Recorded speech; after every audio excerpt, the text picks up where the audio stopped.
Yeah, go for it. All right, welcome back to the YouTube channel, guys. My name is Adam, also known as the Plant Power Coach. Today, I'm joined by Julian. Julian, where are you in the world right now? Thank you for inviting me, brother. I'm currently in Mexico in Playa del Carmen. Yep.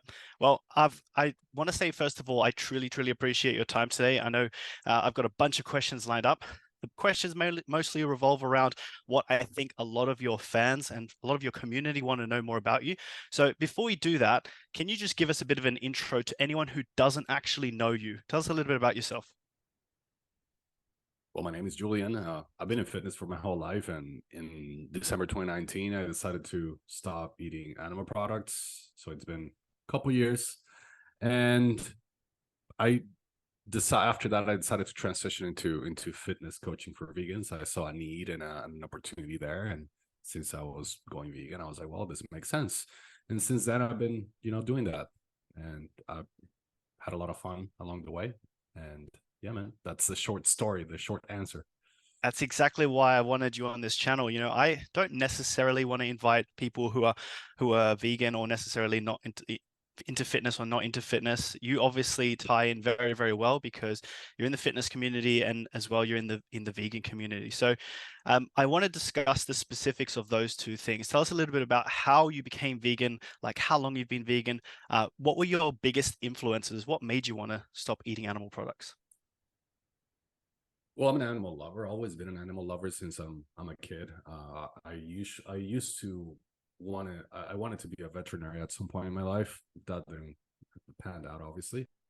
And a year before I stopped eating animals, I met Eileen, my current girl, and she's been vegan for a very long time, over a decade now. And when I met her, I had no idea what veganism was or vegetarianism. I was like, well, just a bunch of crazy people that don't. I didn't even know what they ate. I was like, they just eat broccoli and plants. That's what I thought back then.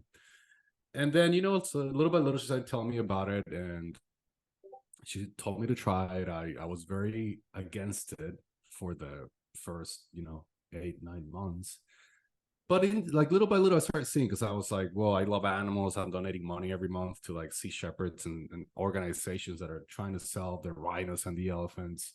I get really mad when I see documentaries of people killing dolphins. So I was like, well, this is horrible. What happens in animal factories too? So why would I support this and not that? And in December 2019, I was like, well, I'm gonna give it a try for 2 weeks, not eat any more animals. Just 2 weeks, I said, to see how it feels, to see what happens. And it's been, I haven't looked back since, and here we are now, almost 4 years later. I have the exact same experience, except not related to my partner, but actually I decided, I'm going to go a month vegan. And I originally said it's for the environment. I always kind of like, I think a lot of new vegans, they kind of make it into something that it's not really not. But at the end of the day, it ends up, if you've gone vegan for the right reasons, it ends up being about the animals, which I think you're very on board with. I've seen a few videos recently on Instagram about what actually made you, why you're vegan. People get it confused because it's like, oh, he's just vegan for health reasons. Well, not necessarily. So let's tie that into sort of the fitness aspect. As far as I can tell, you're a bodybuilder, and you've been in the fitness space for a long time. What were your sort of influences when it came to fitness? Have you been into sports since you were little? Like, what was the deciding moment you said, I want to get into bodybuilding and fitness? Well, I've been in fitness for I've been in sports since I can remember. I started playing soccer like at age 8 or 7. I went to college in the U.S. with a scholarship for football, soccer, the real football, Yep. and I was already lifting weights. I lifted weights just because what usually men do, like to begin for, just to like get the attention of girls and look better, and eventually it becomes like your mental therapy space. So yeah, I've been in fitness for my whole life, man. I did CrossFit.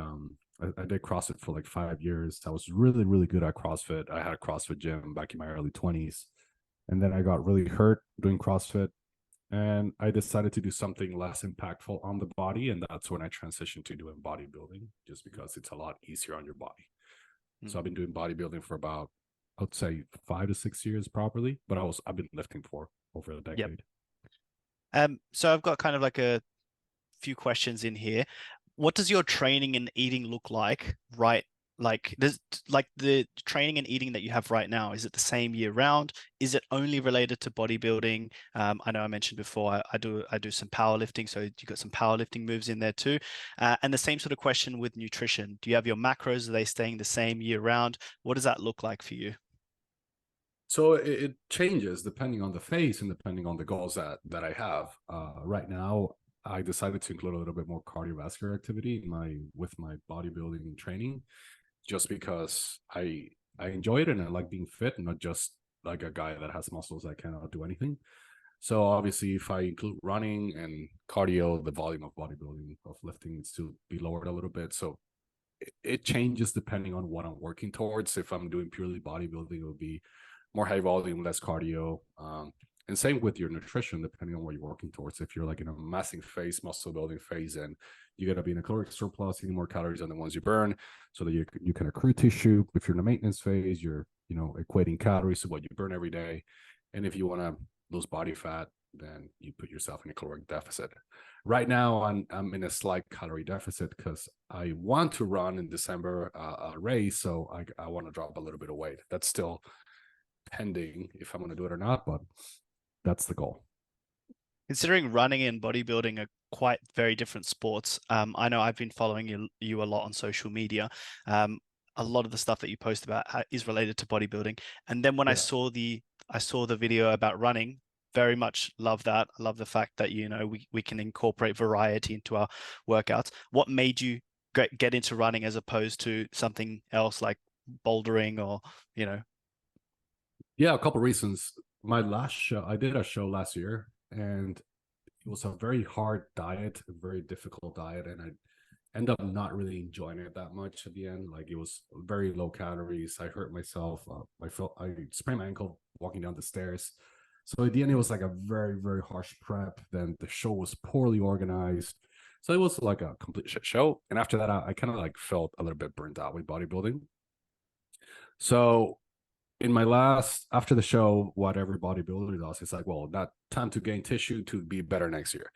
So I started gaining muscle mass, and I already had a little bit of burnt out in my head. And then I got to like 220 pounds, and I just felt very unfit. Like walking felt hard, like doing just normal daily activities felt like a chore. And I just didn't like how I felt. I was like, I'm a little bit sick of this. I'm going to do something else for a little bit. And I just started to get into running. Like, I don't know where. I just started running. I started feeling great. And the amount of fitness that I've accrued is awesome now. Not 220, but I'm, 213, 214. And I can run. I can, I feel great. I'm not tired. So the extra cardiovascular activity has brought a lot of great benefits to my life that I really, really enjoy. So I'm not stopping that anytime soon. I love that. This next question isn't something I had planned out already, but considering that I've spoken to Gareth as well. He's a bodybuilder on this. He was on this channel. He's not a vegan. His partner's a bodybuilder who is a vegan, and we've had a whole bunch of other bodybuilders who have spoken about their sort of Nice. careers in the build in bodybuilding. I myself have kind of taken a back seat when it comes to that. How do you see your sort of bodybuilding career moving forward? Are you somewhere near retiring from bodybuilding, or do you see yourself kind of just getting started? Are you somewhere in the middle? I'm not really sure right now. I'm not looking. I don't think I have competing in the near future. I really enjoy having performance goals. So instead of like I want to just gain muscle and be very lean, I like to have, for example, performance goals when it comes to strength.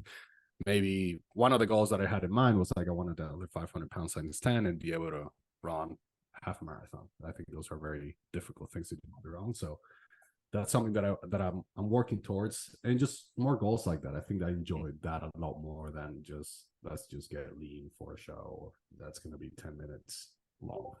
I feel like the Nothing next, against bodybuilding is just not personal. Like last show was I got burnt out, man. And I was yeah. like, I don't want to do this for a little bit. Maybe later in the future, maybe in 6-7 months, it's different what I think. But for now, that's where I'm at.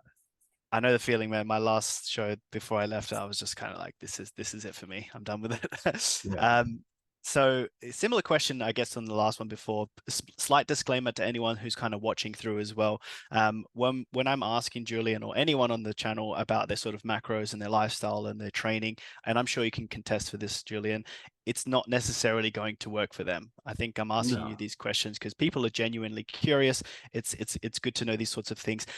My curiosity question that kind of sparks to mind right now is how strong you are. Now, I'm a power lifter. I like to rate sort of people's strength based on powerlifting movements, squat, bench, and Yeah. deadlift. Can you give us a sense of how strong you are in those 3 lifts?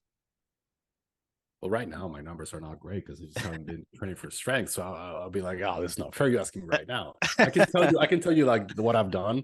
Yep. So when I was like 200 pounds, I'm heavier now. I deadlifted 505 times 6 or 7. Wow.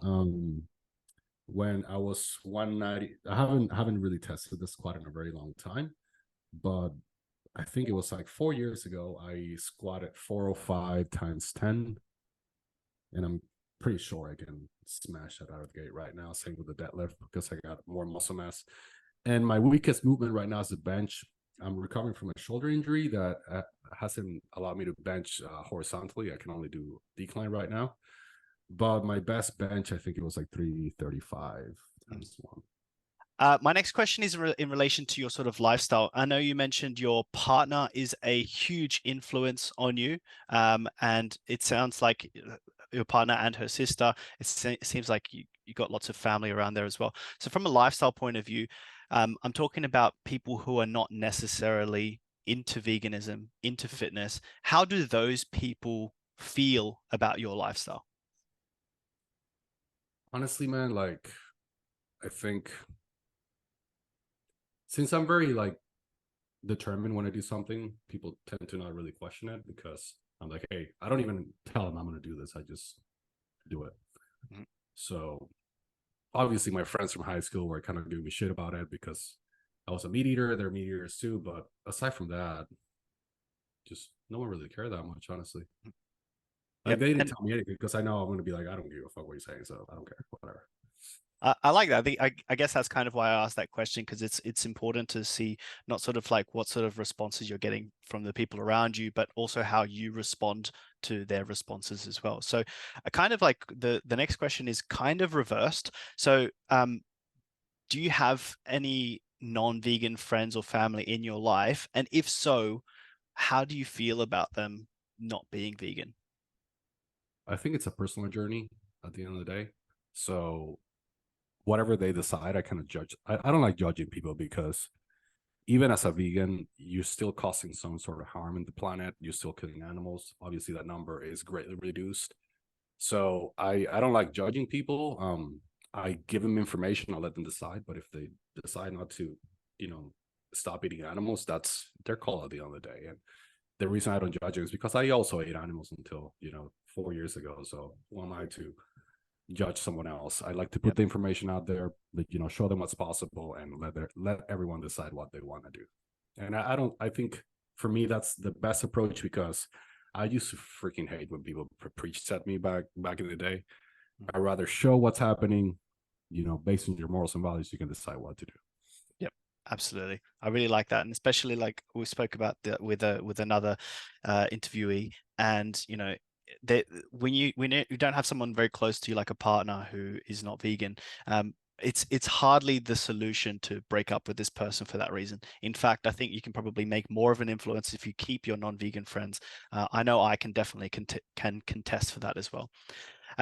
So you have a very, very large following. You run a very successful business. I run a business as well, and one of the like most frustrating things is well, not frustrating. It's a very polarizing thing. Is I get a lot of anti-vegan comments and a lot of anti-vegans getting involved as well. So I'm curious how you handle anti-vegans both online and in person, and I'm talking about the ones who are kind of just being annoying, writing nasty comments or saying terrible things.